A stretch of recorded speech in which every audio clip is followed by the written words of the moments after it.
is Lumi this time around. And of course, our challenger is going to be from the perspective that we're looking at right now. So we have the red-green, which is the cleave deck, the armored cleave versus control. And we see the challenger's hand right now. He only has one playable card in this lane, the Mercenary Exiles. And the other, some pretty heavy mana cards that won't be played until later in the game. So he's gonna go ahead and drop the Mercenary Exiles for that extra 2 damage on the tower. Yeah, actually got the random arrow. Oh, he did. We just talked about the RNG here. Let me go back. Of course, that unit's not too important right now. It's a 2/1/4, so it will survive versus creeps. But when you activate the ability, it'll essentially spend all your gold, and half of it will be turned into attack and health, which right now means nothing because it will be one. Yes. 1 attack and 1 health. And for those wondering, it does round down. So if you have 1 gold and you spend it, you actually spend your gold for no reason. Yep. This is one of my favorite units in the game. This little fox guy, Rebel Decoy. He is Place actually it down, very strong. Swaps with another unit. Very powerful. Which, speaking of which, Phase Boots is another ability that does basically the same thing. Yeah, you can do a lot of positioning tricks, kind of jukes like Dota with those items. And as you'll notice too, with Lycan, he has that passive ability. And so instead of the Rebel Decoy only doing 2 damage to the tower, he now does 4. Yeah, I've been seeing that a lot lately where people, instead of using it just for the active ability, they place it next to Lycan to do the extra damage, which is really smart because Lumi's tower only has 30 HP to start with. That's the handicap today. Yeah, and I don't want you guys to discount that deficit. 10 HP on a tower is a lot. It means almost a whole turn. So any damage you can get in there. We have to prepare the audience for us losing. Exactly. It's like a shield. Yes. That's what we'll always blame. So Axe is in this lane with Bristleback. These are the 2 tankiest heroes in the game. Bristleback, if a unit blocking it dies, if a hero, I should say, blocking it dies, he gains 2 armor the rest of the game. And then Axe's stats are just disgustingly good, as you can see. Starts with that 2 armor. He actually doesn't have a passive skill like you see with Bristle or Luna. Just because that is so strong. He has 2 armor, and that means conflagration or non-piercing damage is just not going to do anything for Axe. I think that's my favorite hero in the game. I think hero, you can just put in a lane and just forget about him. You don't have to worry about it. He takes care of himself. He's a big boy. He is a really big boy. So what did we see? Was that a Celemane's favor placed on the first tower? So next round, that tower will have 7 mana, which is huge at this stage of the game. And you'll notice he has that green hero in, or sorry, he has some red heroes here, but he has access to Berserker's Call if he wanted to. If he had like 2 creeps there, something like that blocking Axe's way, he can utilize that with that Celemane's favor. Right. So we see this modification done to Lycan, that is Viscous Nasal Goo, which is Bristleback's card. And anytime we say modify, it means it is permanent. Permanently, Lycan will have -2 armor unless he places something upon himself. Yep, that means when he dies, he's still going to be gimped. By the way, okay, teleportation scroll. I want to talk about this for a second. So if you guys are playing in this tournament and you see teleportation scroll, more times than not, you're going to want to buy it. It is super worth the 3 gold. A lot of times your heroes just feel like they get stuck in a lane. Like, being able to mobilize from lane to lane is probably the most powerful mechanic in the entire game. And obviously, we talked about Blink Dagger many a time, going from one lane to another, but TP Scroll, extremely powerful as well. Absolutely, and I think when you first start playing this game, you kind of undervalue the TP Scroll. You're like, why would I want to move my established hero somewhere? But that is basically works kind of like rapid deployment, where you can immediately choose where that hero is going to go. You don't have to wait for that fountain turn in case they die. So there's actually a pretty cheeky play here. Watch. Ooh. If you poise to strike Axe, you'll gain 4 damage. Which he's not going to do. He could have done that, and then Berserker's Call would have killed every single unit in the lane. That would have been devastating. And Axe would have survived. And Axe would have survived with that 2 armor. So yeah, that is definitely a good combo to have considered there, especially with the 7 mana that you could have utilized from the Celemane's favor. Celemane. Celemane. Which we did see. So the one thing that a lot of people come to me and ask the differences between cards that are played. So forget about items for a second. There's spells, there are improvements, and there's creeps. The improvements are what kind of get people. Improvements can be played onto any lane as long as you have a hero of that color in the lane that you're casting it. Yes. And there are some spells that will be allowed to be used in multiple lanes, but essentially you'll be able to see at the top left of the card, it'll have arrows pointing left and right. Right, and it's always worth noting if you have an improvement and you play it in a lane that's, that hasn't gotten a turn yet this round, you'll have the effects of that improvement for that lane. So you essentially get an extra turn with it. So Ventriloquy is a 1-mana blue spell, was placed on that creep, essentially just taunts. So every enemy neighbor will be attacking that. As a result, Luna did live. Yep, and that Ventriloquy can be used on anything. So just kind of like a warning in advance, if you wanted to, say, have one of your own creeps, like tank everything, that's also an option. If you wanted everyone to hit a certain enemy, that's also a play that can be made as well. Oh, ooh. I was just going to say, all you need is 1 extra damage because of that -2 armor. Ventriloquy will proc the static field passive of Zeus and get that easy hero kill. Oh, interesting. So our challenger used a poise to strike, but he was going to kill that creep anyways. Yeah. Probably better holding on to that spell, but that's when you're first playing Artifact, you kind of see those blue highlights around your cards, and you're like, I gotta play this. Gotta play it. It's blue, I gotta click it. Yeah, I think that's a very common thing that we see from the newer players. And the heroes being placed this time around looks like, is that Lycan coming in? Or is that for next round? I think that's for next round, yes. So no heroes deployed for now.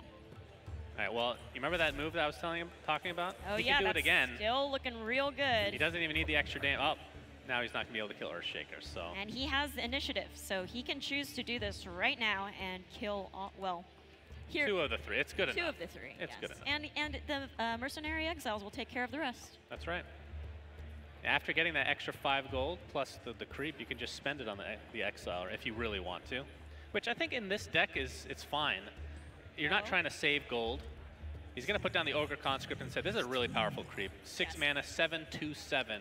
Essentially won't take any damage from creeps. So you can, one of those units you can just leave in the lane.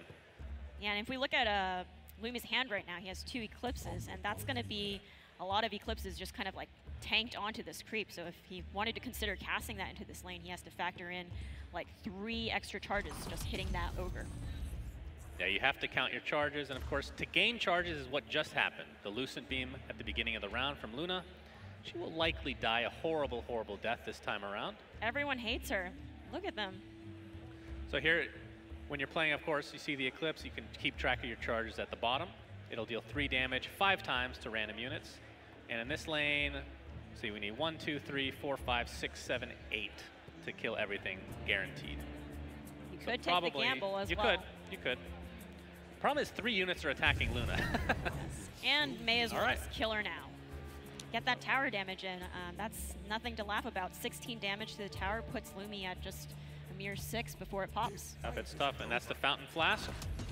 For 4 gold, fully heal any unit, so Pugna is super healthy. Yes, and that's actually a good preemptive play I think I see a lot from turn 6 as well. Turn 7 is when Zeus's signature move is going to be a threat. That's 4 piercing damage to all enemies in all lanes. So if you have an ally who's at 4 health or lower, you might want to consider healing them right before turn, mana 7. Yeah, and this is the turn. This is the time to use it, in theory. The problem is, the middle lane for Lumi is lost. Yes. I don't think there's any salvaging that. The third lane, of course, is going quite well. See if the challenger wants to do anything about that. He's going to put the Lycan in the first lane, though. Probably the right choice. I think that's a good choice as well. You have Earthshaker with Fissure, as if you're Lumi. So that'll stun the enemy neighbors right now, which include the Ogre Conscript, the Mercenary Exile, and Axe. Yep, Lumi does have initiative as well, so he can go ahead and use that spell first just to make sure that our challenger doesn't have any access to his red cards. That's right. So stunning units, like you just said, it's kind of like, so silencing prevents you from casting as well, but stunning disarms in addition. Yes. So it's like disarm and silence together. I just figured that out in my head. There we go. Yeah, so that's just to clarify too, like if he had a Keenfold musket and wanted to equip it on Axe, he couldn't actually use it because Axe is stunned. That is correct. Yeah. Could still put it onto the Lycan if he really wants. Doing 4 damage to the tower at the moment. Could also cast a Divine Purpose, which will prevent whatever unit from taking damage the rest of the game. Now, the one counter to this is PA, which is not in either of these decks. Right, so they're pretty much invincible once you cast that Divine Purpose. Against PA, I like to put it on creeps, believe it or not. Interesting. You can't kill PA creeps. Can't coup de grace creep. That's right. true. Only on heroes. especially if you put it on a big tanky one like this Ogre or a Revtel. Right. P is just going to be staring that in the face, wishing. All right, Phase Boots applied to Bristleback, so it gives him 4 HP, as well as the ability to swap places with an ally on the board. Yep. If he chooses to do that or not. And that is with any ally, not just neighboring ones. So our challenger is looking to, thinking about either playing that Divine Purpose or just passing to gain that initiative in the second lane. Yeah, what do you think is the best move? I actually think I would put it on Lycan in all likelihood here. Yeah, I think Axe as tanky as it is with that 2 armor and 11 health, but if you have the ability to guarantee that you can cast those green spells. Oh my. Look at that. He's Someone's been taking lessons from Sunsfan. All right. I don't know if that's the right move this time around, but we'll take it. Just you wait. Our challenger knows what he's doing. I trust in him. If he gets a lot of gold and then ends up applying that to the Mercenary Exile, that could make a lot of sense for sure. Totally. We'll see. Interesting interaction here, though. If you cast Eclipse and they go onto the Mercenary Exiles, and they just keep going on there, that could be a factor for kind of chumping that Eclipse, right? Because it's not taking damage and it's still... It could literally take every beam, in theory. So Echo Slam was used. Oh. Only kills off 1 unit, so Bristleback ends up hitting the tower as a result. And we'll see what Lumi has in store in the future. Of course, we still have a lot of spells at the disposal of the challenger here.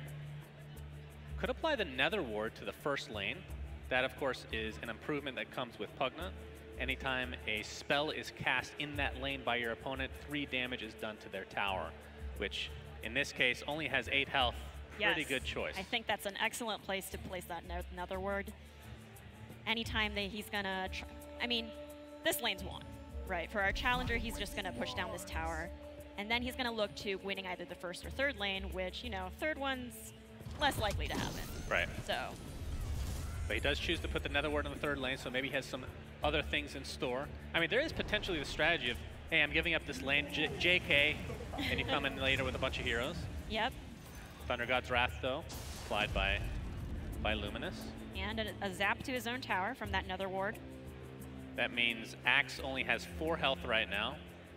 So if he had another Thunder God's Wrath or another Eclipse, he could end up killing this Axe pretty easily. But the initiative is on the side of the challenger. Indeed, and he has a great card in his hand called Duel, and he can choose to pick off one of those heroes there.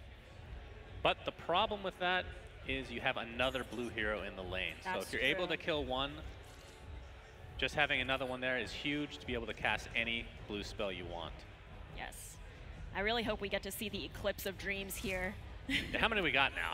What are we at? We're at 5. It's about charges. 6 now. 6 charges. Okay, so what do we have? 1, 2.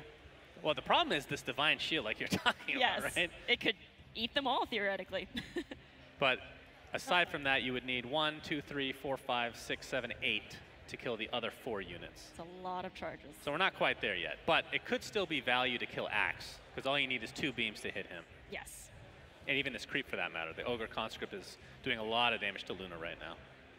Totally, and he does have that tower barrage as well.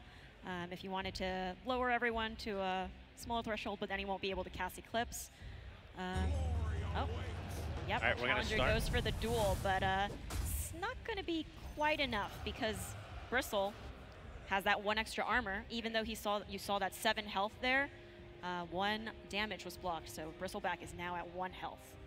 That is Axe true. Is unfortunately dead. That would have been a good choice to take out the red hero, because obviously it's very difficult to take out the both blue heroes, but taking out the red one means you can't play any red spells, which we see that there is a very good card. A very good card. I don't know if he wants to play it right now. This might be for later on. It's definitely, well, he's already made his choice. He's done a cunning plan to switch over. All right. Trying to draw a card here, because cunning plan also draws you that extra card on top of swapping your units.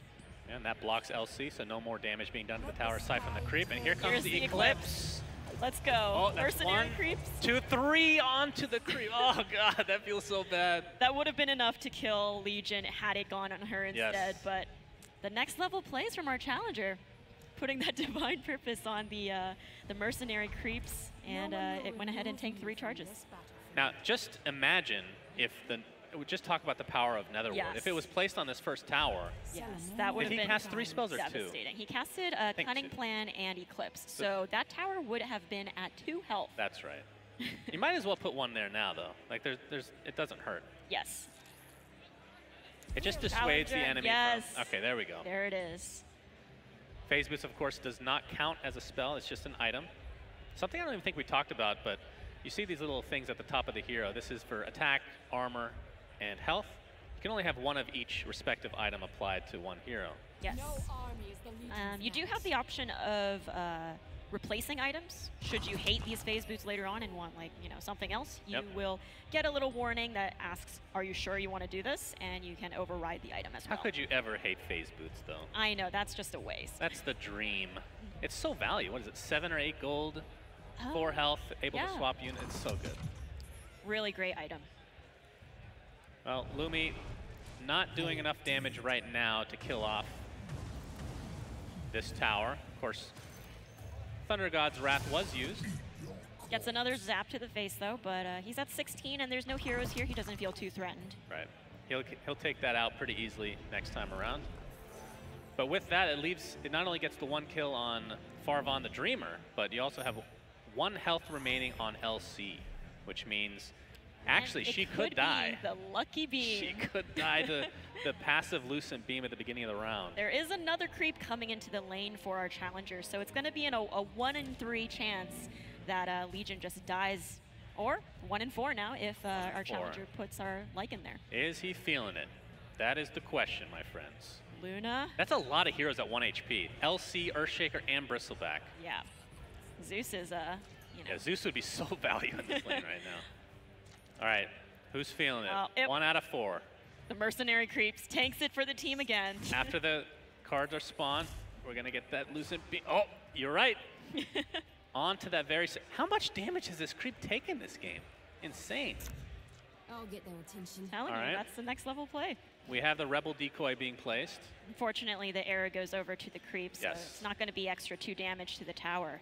But Lumi has to be careful still because every spell he casts is going to do 3 damage to his own tower because of that Nether Ward improvement. Yeah, this is super rough. We're going to see Time of Triumph, so this will give a ton of stats. Let's just put it that way. Yes. To all your heroes permanently. So 4 damage, 4 armor, 4 health, 4 cleave, 4 retaliate, and 4 siege, I believe. Indeed. But Lumi is going to have to be really careful about any more spells at this point because our challenger can already threaten him with another Smeevil. It's going to put another 2 damage to the tower, and that means any spell Lumi casts is going to kill him. He actually, I don't know if I want to say, but he actually had lethal. Oh, did he now? So you have 8 mana. You can place Prowler Vanguard and Smeevil Blacksmith to the side. And you get the 2 damage passive. from Blacksmith, and then, yeah, with Lycan, you can swap it out. But unfortunately, you got the arrows now. Yeah. Won't be getting it this time around. It's really close. It's going to be at 1 HP this round. Good lord. But here's the thing. This might end up being a tie because Lumi is doing tons of siege damage. And now there's pretty much no way to kill these 3 units for Lumi. Bristleback, Earthshaker, Luna are essentially unkillable, I want to say. Can Lumi cling on with 1 HP and these Time of Triumph heroes? That's a very valuable Time of Triumph as well. Yes. Hitting 3 heroes, and this is, again, modified. So even if these heroes die, they come back with that much of stat gain. Oh, interesting. So our challenger is TPing back. Oh my. Abandoning this lane. You better hope he doesn't have 2 damage item. Yeah. Which he does not. 1 health versus 2 health tower. This is the closest game we've had as of yet. And I don't see any way other than this being a tie game. Yeah, I think so. They're probably just going to hit each other, and we'll have our first draw. Unless Lumi kills himself with the Nether Ward. That's always a possibility. Tries to be... I've forgotten so many times with this thing. It's very deceptive, you know? It's especially since it's not on your side of the board. You think you have all your cards in your hand, but that Nether Ward's tricky. All right, there is the Thunder God's Wrath. Killing off a hero in the mid lane and doing damage to himself. He's fine with that still. He's going to pop this tower and claim 1 for himself. Yeah, there's literally nothing that can be done. Am I not seeing this right? I this think is that's a tie it. game. This is a tied game. Because you've got the siege from those 3 heroes. No matter what our challenger does, even if he tries to block those heroes, that siege is going to go through. And there's only 2 health left on his tower, so... The only way that this can be salvaged for Lumi to win is to somehow block everybody else, because remember, playing minions does not do damage to your tower. It's only spells. Right. You can't cast any spells. So he just needs to remember. He needs 3 minions. No, I'm sorry, 2. He needs 2 minions. 2 minions, We got an arrow here. Unfortunately, I think the blue-red deck doesn't have too many minions at its disposal. Right. Currently in his hand, he has a 0. whopping 0. Yeah. So he has to just sit there. He cannot play any spells. If he plays a single spell, he loses. There we go. Tie game. Our first draw of the matches. Congratulations? Yes. Is that what you say after a tie game? Congrats. Yeah, let's give it a hand for our challenger.